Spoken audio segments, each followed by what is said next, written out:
What's up, fellow go-givers? JUJUAN here. And, normally the conversations I have on social media platforms are more, less personal, right? More focused on tactics, strategies, ideals, things that people can do to level up and be more successful in their endeavors, right? From just a strictly business standpoint. But I'm going to go a bit more personal today. I had a situation occur over the last several months where I had to make some really tough decisions. I had to remove some people and remove some things from my business. And I chose basically purpose over profit. And there was a price to be paid. And the reality of the matter is something broke in me, right?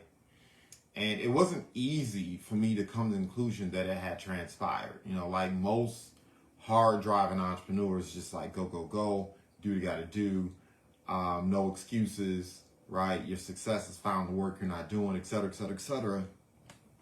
But there are times where you realize there's a price. And look, after today, thinking about this topic, and after the last several months, thought I had water in here, I don't. I better understand why executives sometimes turn a blind eye to misconduct that can be happening right in front of them. I understand why entrepreneurs tolerate the antics of high performers, even as they watch the culture they've built, like the roots get burned down to the ground and disintegrate. I mean, I get it. I understand it. I understand why sometimes entrepreneurs succumb to practices that seem financially expedient, right? Getting the bag, things are working, right? The money's coming in, as opposed to long-term success. Because those were the things that I had to juggle with over the last several months. And for me, what it meant in choosing purpose over profit in those instances is that I had to work relentlessly for like 2.5, 3 months. I mean, it was absurd, right?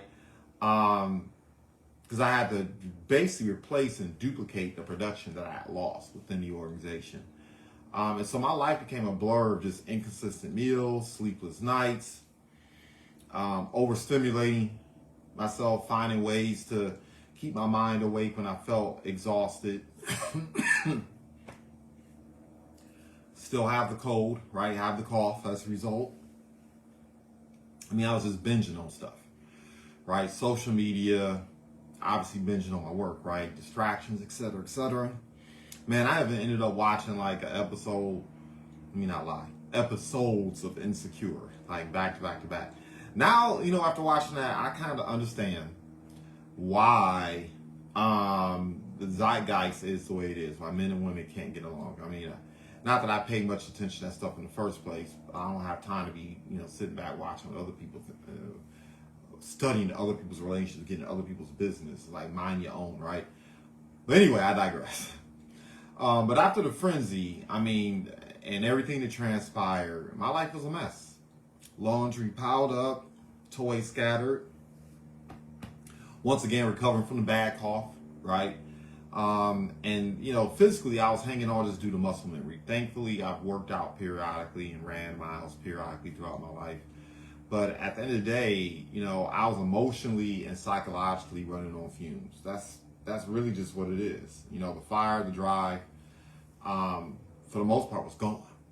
And I kept doing the work. I was still helping people about the mission, but a lot of it felt kind of empty, right? And that's what I wanted to talk about today, because it's easy to get there.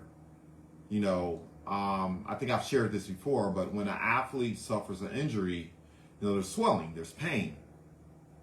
There's an end, like, immediately that athlete isn't able to perform, right? It's noticeable. And they have to go through a whole long process most of the time to recuperate, right? And go through the rehab and repair the damage. But here's the thing, when you are dealing with mental fitness issues, when you are not as mentally fit as you normally would be, it's not like somebody can eyeball your brain. You know what I mean? It doesn't work that way. You can be functioning at a real high level, and on the meantime, you're breaking down inside, right? And once again, I normally don't talk personally like this, but I felt like this is something that I believe could really benefit an entrepreneur or entrepreneurs who are dealing with the exact same thing. Because we go hard in the paint, right?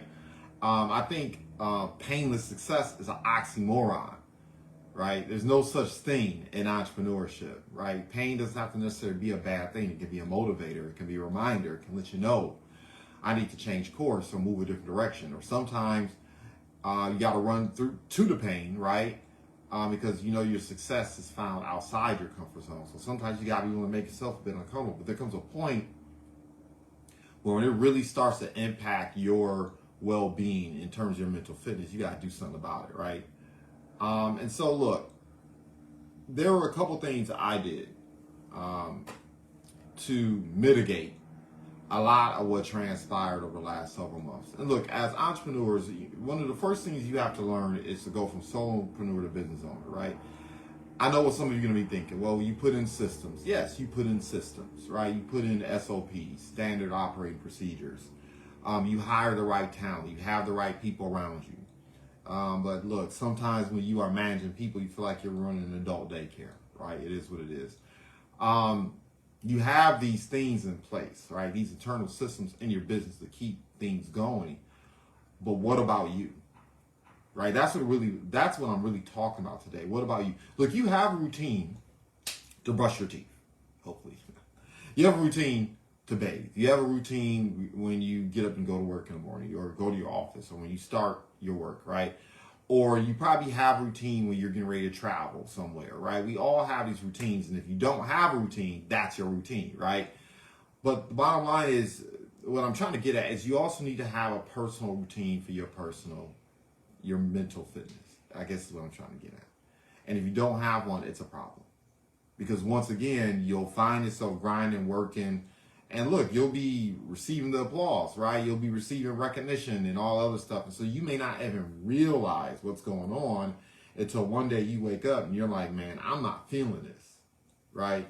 And it's not because you're not passionate about the work you're doing, but you just feel emptied out. You feel hollowed out. And so what are some of the things you can do, right? And there's going to be an article that's going to follow this, is going to be attached to it in the commentary. But still, I wanted to address this, right? Some of the things you can do, right? And some of these suggestions I have adopted myself. Some of them I'm just sharing because maybe I'll be frank, I haven't adopted some of them, but I know from conversing with other entrepreneurs over the last 15, 20 years, some of them work, right? So I have this list that I kind of comprised here. And one of the things is meditation and personal affirmations. Look, I know there's a mode of thought that this is wasted time. It's wasted time for individuals who are already secure in their identity, who already have a certain modicum of esteem. And yes, I'm a firm believer that the way you develop confidence and competence and the way you feel good about the things you do is to go out there and do the work. But sometimes there's a conversation you need to have with yourself, right? The most important story you'll ever hear in life is the story you tell yourself about yourself. Sometimes you need to have that conversation in the morning and in the evening, right?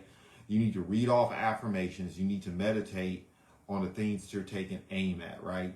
You need to create a vision for yourself that will enlist your energies and your focus so you're pursuing upon something that is greater, better, that will allow you to go further and farther than you are right now. That's important, right? To take time to do that. Daily walks around the neighborhood. I do that sometimes. I will literally just get up and say, you know what?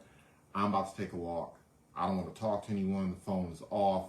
I need to just be in my own thoughts. I need to be present. I need to hear the birds, listen to the squirrels, hear the wind blowing around me. And of course, since, where I reside at in the downtown Detroit area, listen to the helicopters and the cars and everything else. But the bottom line is I need to be present. Like, I need to literally extract myself from the work for a moment. Just to give yourself a mental break, right? Dedicated time with family and friends. If for nothing else, just to laugh. Just to laugh, just to smile for a moment, even when you're going through the BS.com, right?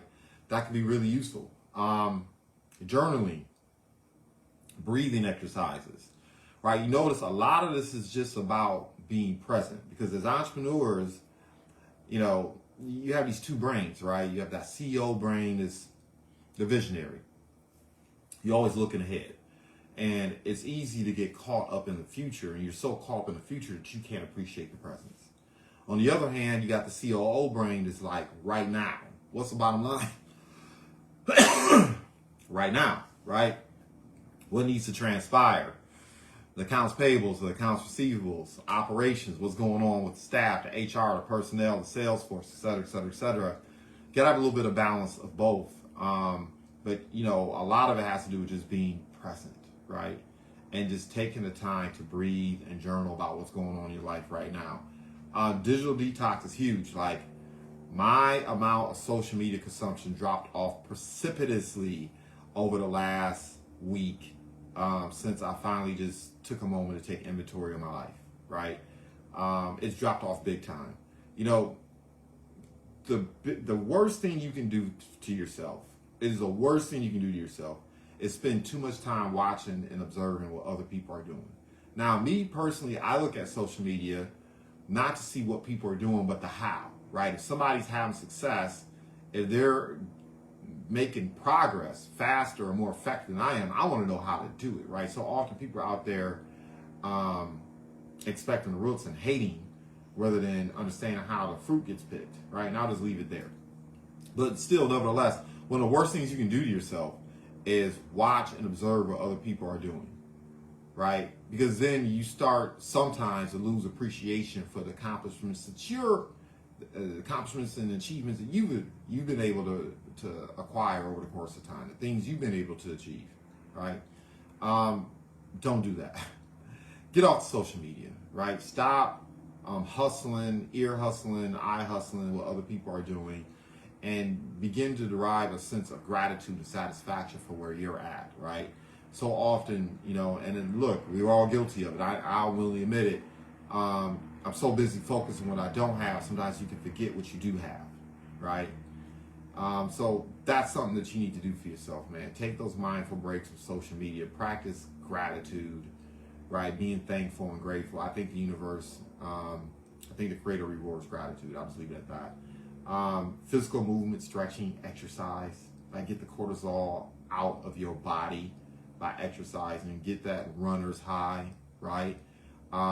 Movement is good for your health in so many different ways. Like, it stops cancer and everything else, right? Do that for yourself. Find creative outlets. You know, I like to read, write. Most people don't know I used to be a poet, so sometimes I even find myself like doing some poetry or something, right? But do something that gives your mind a creative outlet away from work, because work sometimes, like I said, it operates that part of the brain that will squeeze out all creativity. Here's a good one, man. Take transitions in between tasks.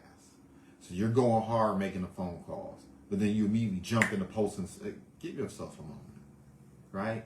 Or you're posting content, you're trying to figure out how to edit this, edit that, whatever the case may be if you don't have a team yet. And then you want to immediately jump on the phone calls, or you want to immediately jump to a meeting. Like, give yourself, your brain, a moment. This ideal that you can work on 4 and 5 things, multitask, has been proven time and time again. That is not the most effective way to get things done. Your brain really doesn't operate. It doesn't like to operate that way. It really places a strain on you mentally when you're doing things like that. Man, give yourself transitional periods. And it's not saying that sometimes you got to do what you got to do, right? But it's just not optimal, right? Well, we can have a conversation about that another time. Be mindful, man, of what you're eating. Be mindful of what you're eating. I knew I was in trouble when I was binge eating. You know, it's one of those things you work, and then you all of a sudden you wake up and say, I haven't eaten today. I haven't eaten tonight. Or I didn't eat this morning. Or I just haven't eaten, period. You don't want to do that. That really will mess you up, okay? That's not what intermittent fasting, that's not how it's really supposed to work, okay? Be mindful of what you're eating, because what ends up happening when you're running to and from and all over the place, what you're also doing is eating what's convenient, right? And I don't do that often, but I'm guilty of it. And I am feeling like BS.com because I was just eating whatever, whenever, because I was just running around doing whatever it is I felt like I needed to do to get to be effective, right? Check in with people. Check in with other entrepreneurs. Don't be a hermit onto yourself, man. Yeah, you want to get comfortable with yourself. You want to learn about yourself, right? Some people, they don't want to because they're afraid of what they're going to see staring back at them and the voices they're going to hear or the messaging you're going to hear inside of their head, right? Some people are scary, but look, as an entrepreneur, yes, there are going to be periods where you're going to be alone, so you better learn to like yourself. You better learn to have a degree of regard and respect for yourself. But you also want to check in with other individuals too, right? You want to have human conversations that isn't just simply about work 24/7 around the clock, right? Of course, setting clear boundaries between work and personal. You know, in my household, Fridays is date night. Okay? It's date night. That night, throughout the week, things may be going hell in a handbasket, but Friday's that, right? Saturday, afternoons, evenings, game night with the children, right? They get that time. Give yourself that break. Give your family and the people around you that time, right? And then once again, the whole visualization exercises. Look, I'm not saying adopt all of these. I don't adopt all of these. But if any of these serve you and help you become more present, right? Give your brain the energy and the time that it needs to recover, because it's a muscle, right? People don't talk about it like that, but it's a muscle. And your brain, when at peak performance, when you're really getting it in and thinking about things that are difficult or solving problems, it uses up a significant amount of your energy and resource. I think I read somewhere that it literally can use up to 60-70% of the resources your body has, your brain can, when you are really locked in on something. You need a break from that. So anyway, that's it. That's all I want to chat about today. Hopefully it serves you. As always, I celebrate success in advance. Continue to tune in. Tune in to the Grow Givers Project on Substack. Be aware that we're going to have events and things taking place to help entrepreneurs level up and grow. And once again, I celebrate success in advance. Goodbye for now.